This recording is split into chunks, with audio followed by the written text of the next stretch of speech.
ورقد ارتفاع انت كو قرن ugu talagalay inay ku baxdo warqada waxaan sida ka muuqato uga ku muujinayay inaan shaqadii iyo jagada iyo mas'uuliyadda aan u hayay dowladda federaalka afartii sano la soo dhaafay ee ku aadaneed hageenka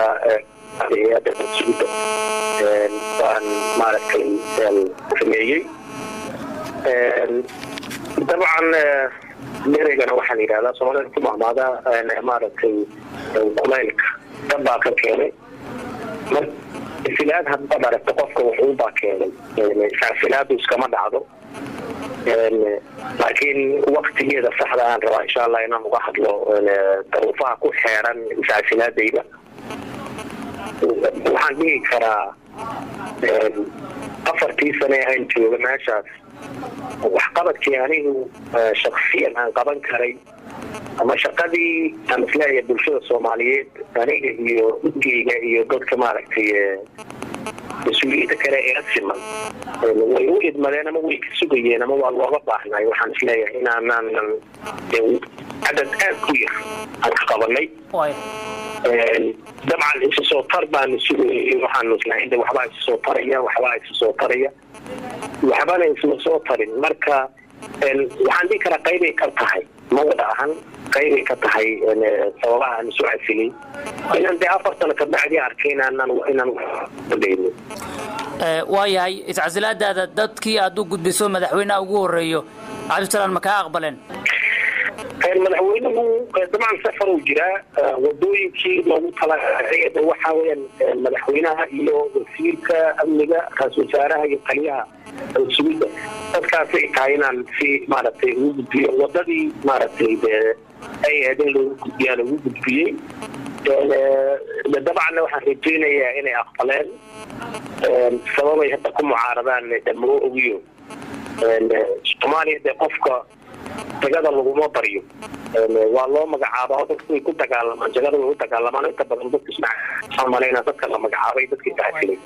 aad waxa uu yahay dadkii taasilay marka fiiriso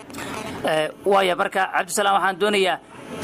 macadda warqadaadina waan akhriyay hadalkaagana si nadiif ah ugu macadda sababta shaqada ugu tagaysid marka laga reebo oraahda tiri dhariga karkarka waxa ka keena kuleelka marka dadka Soomaaliyeed ee aad la soo shaqeysay iyo kuwa ku taageersanaa intuu maxad u sheegayso aad leedahay shaqadan waan kaga tagay wallahi waxaan leeyahay Soomaaliyeed waqtiga dabcan waqtigan u baahanahay aan ku faahfaahiyo waxyaabaha aan leeyahay weeygaasmay maanta inaan dhaho waxaan 2 daqiiqo 3 daqiiqo ku soo koobi kara ma ahan degadiidu waxay aad kale xigeenada suudeed oo hayna suudeed wax kasta ma sheegto qaranka xog badan baan u haynaa xogtaasna qaranka iskale qofna loogama caroodo waa wax qaranka iyo ummadda leedahay tahay inay ka dhaafin qofkii iyo dadkii loogu talagalay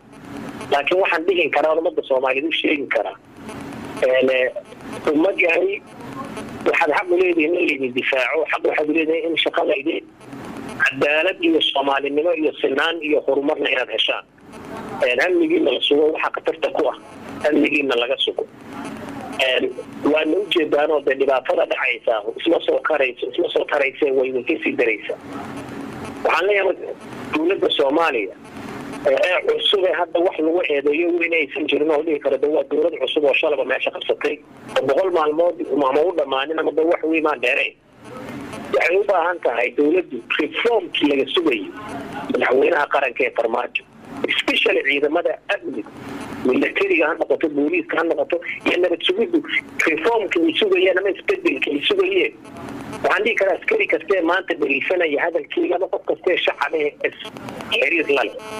inuu dareemi karo inay wax weyn maqayeen halkaas marka meesha joogto way dulman tahay dadkuna way ku dulmayeen askarta hoosteeda sababka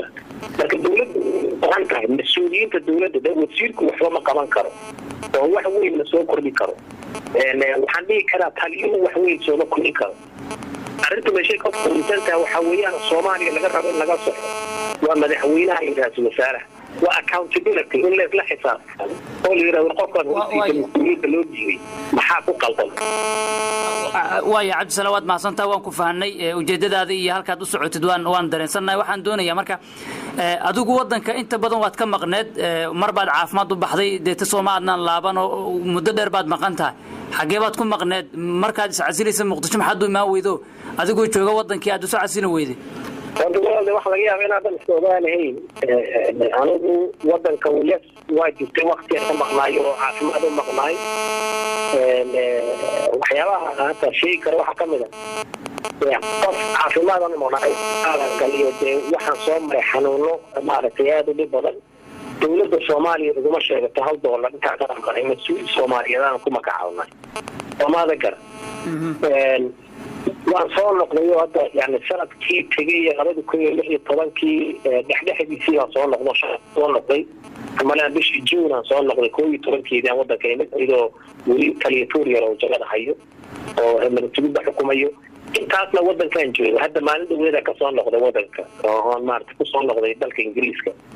marka wadanka waan joogay shaqaan u joogay waa shaqaynayay gobolada wadankan tagayay caasimadan joogay مقنعنا كمان مغني وطنك لكن مرة هدابة بحي سيدو شقدي أتكتغيسو عبد الرحمن عبد السلام سومو وناكسنين ماشي شالي حلك اللقوقو ديبو اللقوقو ريجينا نكو ريجيسو دن أد بحديد صلاة الصلاة وحالي لا سي كو قرطون با الله قال يعني لو مركا صلاة هقول الله كو قفتا طبعا ظروفه حيرانا جرا كو هبون تاي هاد ولد سيده اي تاينا ولا فلقش marka waxaan dhigi karaa waxaan soo qaatay oo gacanta ku wado leeyahay dalkii aan ka soo qaado waa inaan u celiyo oo dalkii la ma jiraan oo ka wato oo u celinayo shakhsiyadeeda soo baxay oo wadanka Ingiriiska caadi ahaan deganahay oo laga soo shaqo tagay aniga wadanka Soomaaliya waxaan ku soo noqday walaal waxaan ku soo noqday 2016 waagi maxaakiimta waxaan ahay sargaal maxaakiimta kamida dadkii dagaalamaya ahay dadkii wadanka u dagaalamay hadii araab dibadda noqoto yani qof Soomaalinimada u taagan oo aan ku soo biirno ahayn diyaas kale leeyahay madax beerin wadanka maanta uu tagay ma aanan ahayn dawladii maartay Sheekh Shariif waxaan ka ahay la taliyaha ra'iisul wasaaraha ayaa fayana Umar Abdirashiid yani waa soo shaqeeyo fiildiga soo joogo muddo dheer baa shaqeynay waxa la dhihi karaa oo de markaatigeedana leh ciidamada hadda u jeedo alfa group la yiraahdeen meesha ku xareysan ee sugida waxa uu kaliya maanta laga sheegay in fi sameeyaan faalda sidulka ay degan yihiin ahay